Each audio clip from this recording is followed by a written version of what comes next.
Welcome to Venus Transmissions. I'm Sat Avtar. We're going to talk today about the narcissist and the empath, the toxic love story.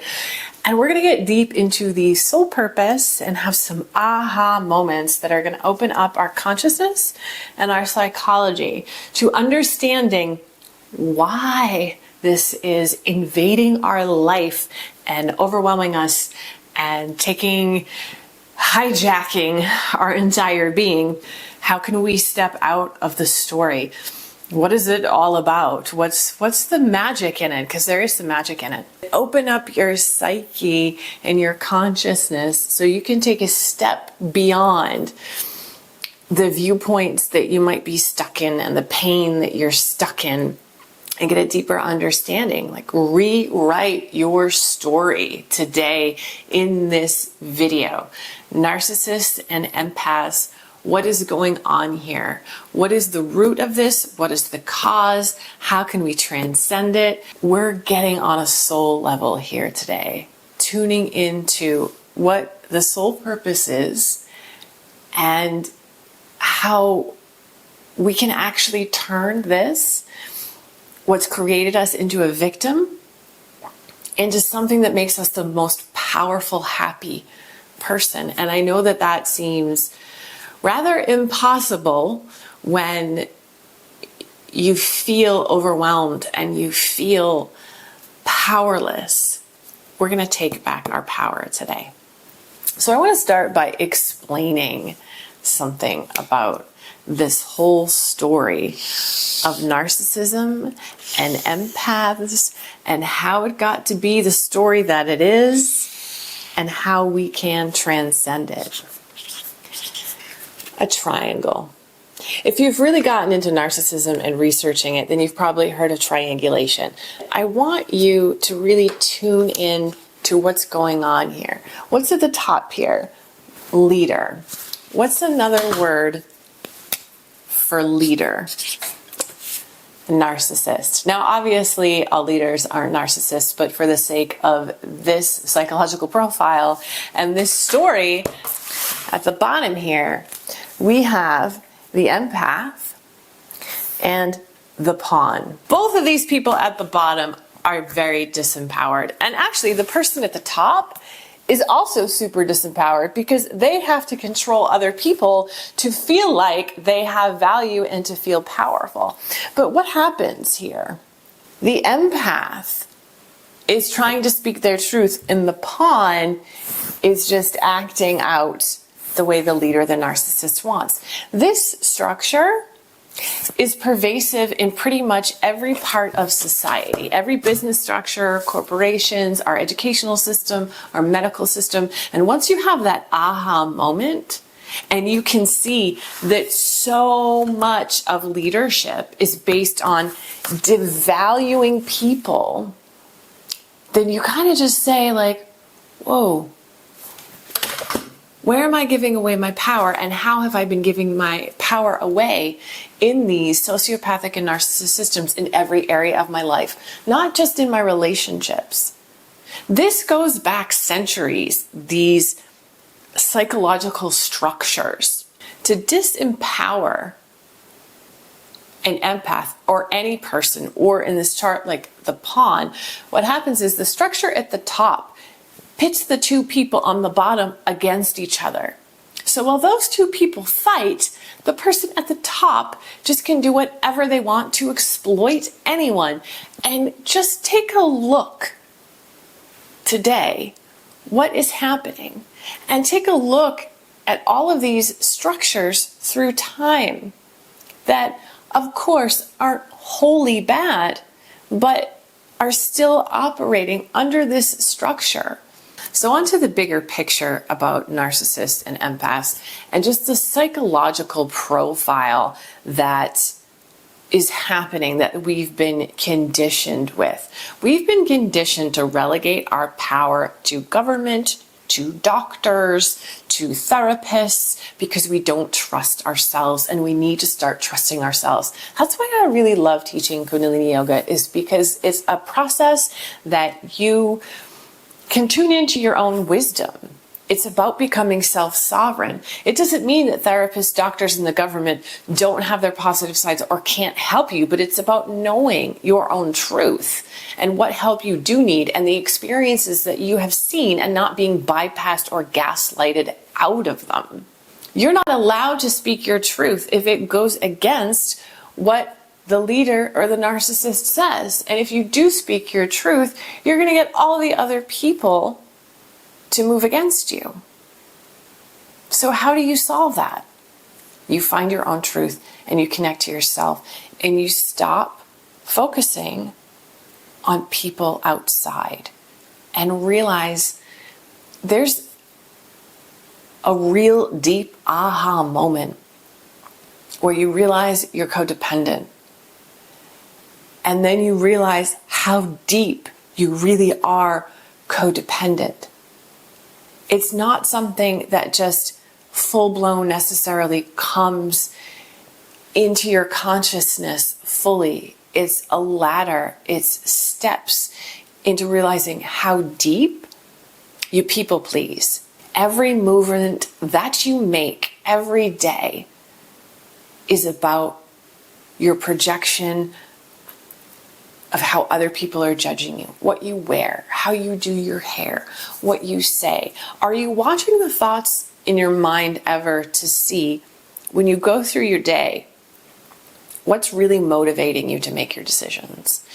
Is it about what other people think of you, or are you basing those decisions wholly on how am I going to feel if I do this? This psychological profile of the narcissist leader, the empath, the pawn, is pervasive throughout our entire society and governments, religions, medical systems, educational systems.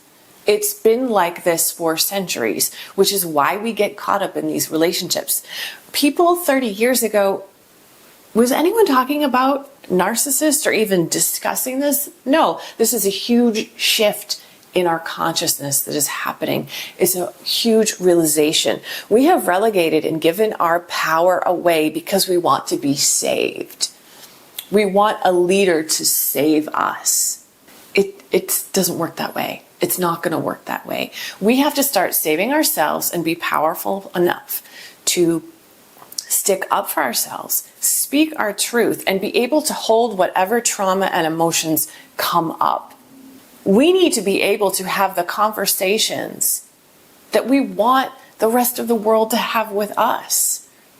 Not getting so triggered, being able to listen and really get into our hearts, 100% into our souls, integrating, transcending the energy, and knowing ourselves so deeply that it doesn't matter what other people think, that we can make the choices in our life, that we're putting the focus on ourselves.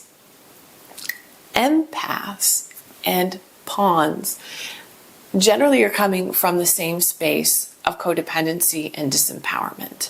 30 years ago, we didn't hear the word narcissist. Now it really seems to be everywhere because there is a huge shift in the soul, the collective soul and individual souls and the consciousness of the planet, where we're realizing that we have been so disconnected that we have relegated our power to outside sources looking for answers instead of looking within. Now, it's not easy to look within. It's not easy to listen to your intuition necessarily. There are so many distractions. We've got so much trauma, so much chemicals in our bodies that prevent our brains from functioning properly. It is a challenge, but it's one that we have to face because the only place that we ever get any solutions, any resolution, any validation that we're guaranteed is through ourselves and our own wisdom. And when we reach that point, then we can start to recognize what is healthy, what we can bring in a healthy way and connect with and create new healthy interdependence and relationships.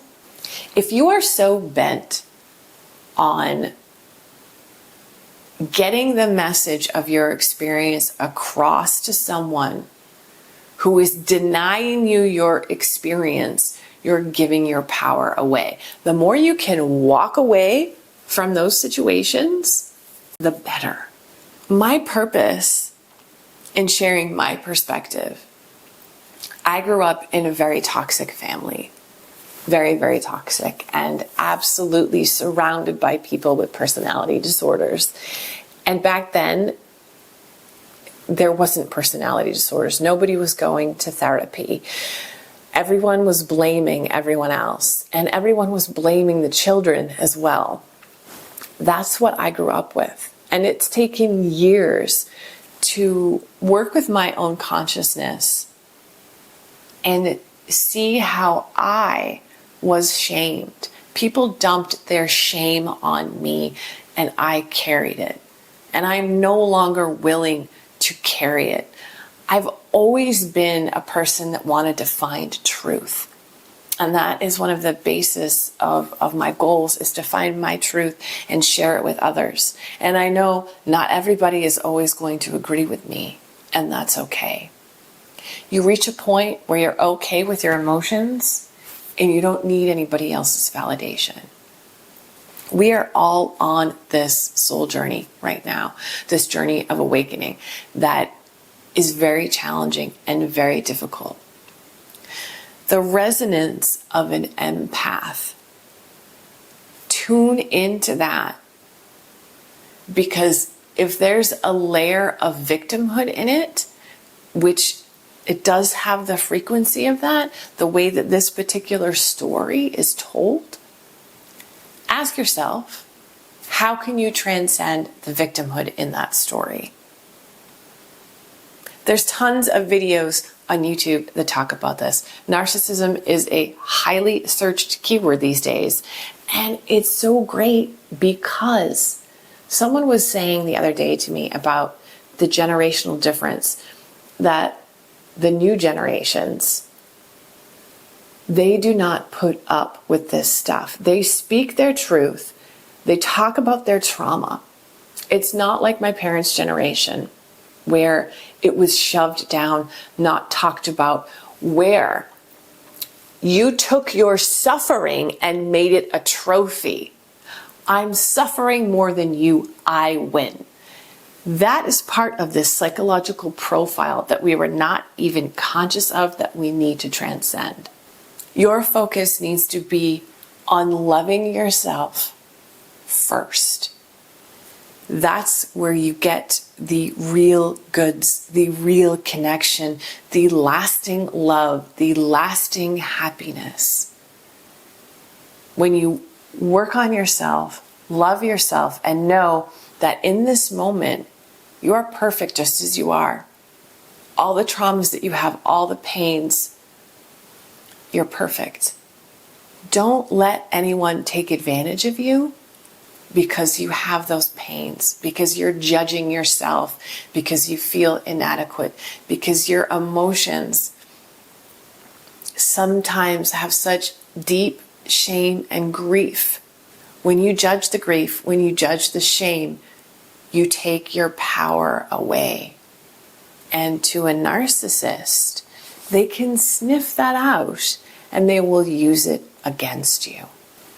We are all responsible for our own consciousness, and changing that is how the rest of the world changes. Like I said, go back 30 years. Nobody talked about this stuff.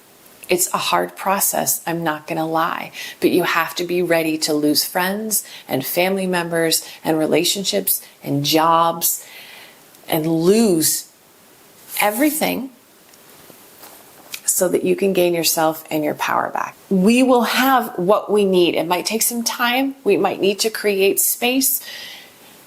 It might not be easy, but focusing on ourselves, focusing on our traumas, taking responsibility for where we give away our power, where we've done it before and where we're doing it today, and deciding how we're going to change that in the future.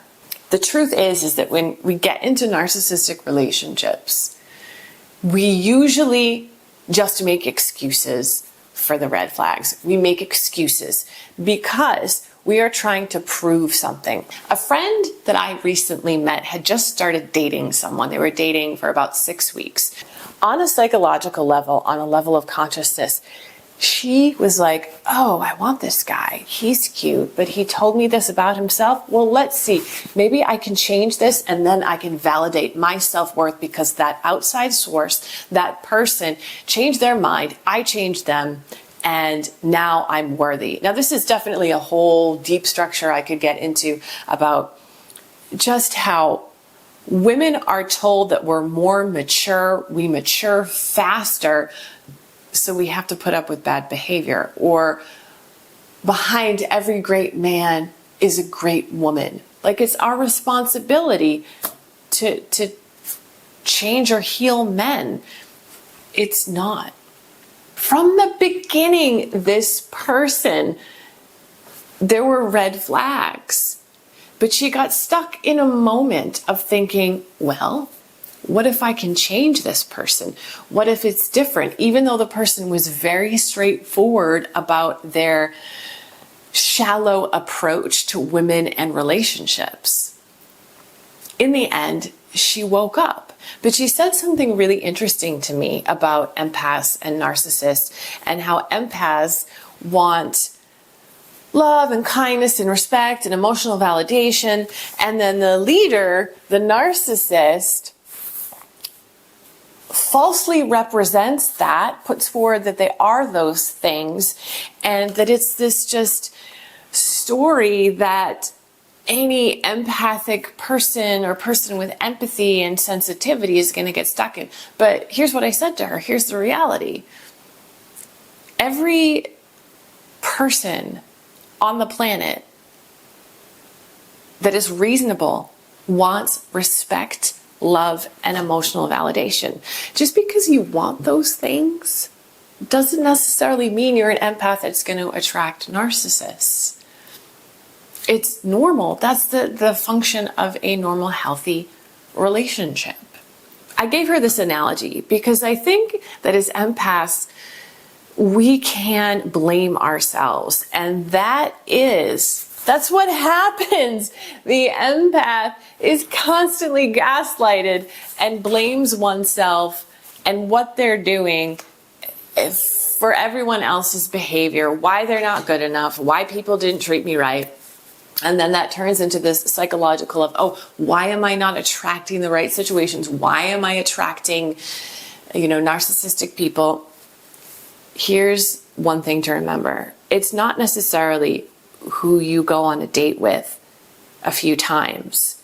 It's who you stay with. If you go out on 10 dates, you're generally going to have several people in those 10 people that are not for you, that have a lot of red flags, that could be narcissistic. There's going to be some people that you just don't feel that you have a connection with, but they're nice, good people. And there might be some friends, and there might be somebody that you would really hit it off with. Are you going to blame yourself for the 3 or 4 people that were actually toxic, that somehow, presented themselves in a way that seemed like everything you want initially until you got to know them? No. So I'm just saying this to remind you, as we talk about this narcissistic and an empath situation, to relieve some of the shame and the guilt that you probably feel, that you're blaming yourself. Because the more that you sit in that energy and feel that way about yourself, the more you will see that the world treats you that way. And yes, the more susceptible you will be to the kind of toxic behavior and control maneuvers that this at the top would give you. And of course, I'm not saying this doesn't go the other way.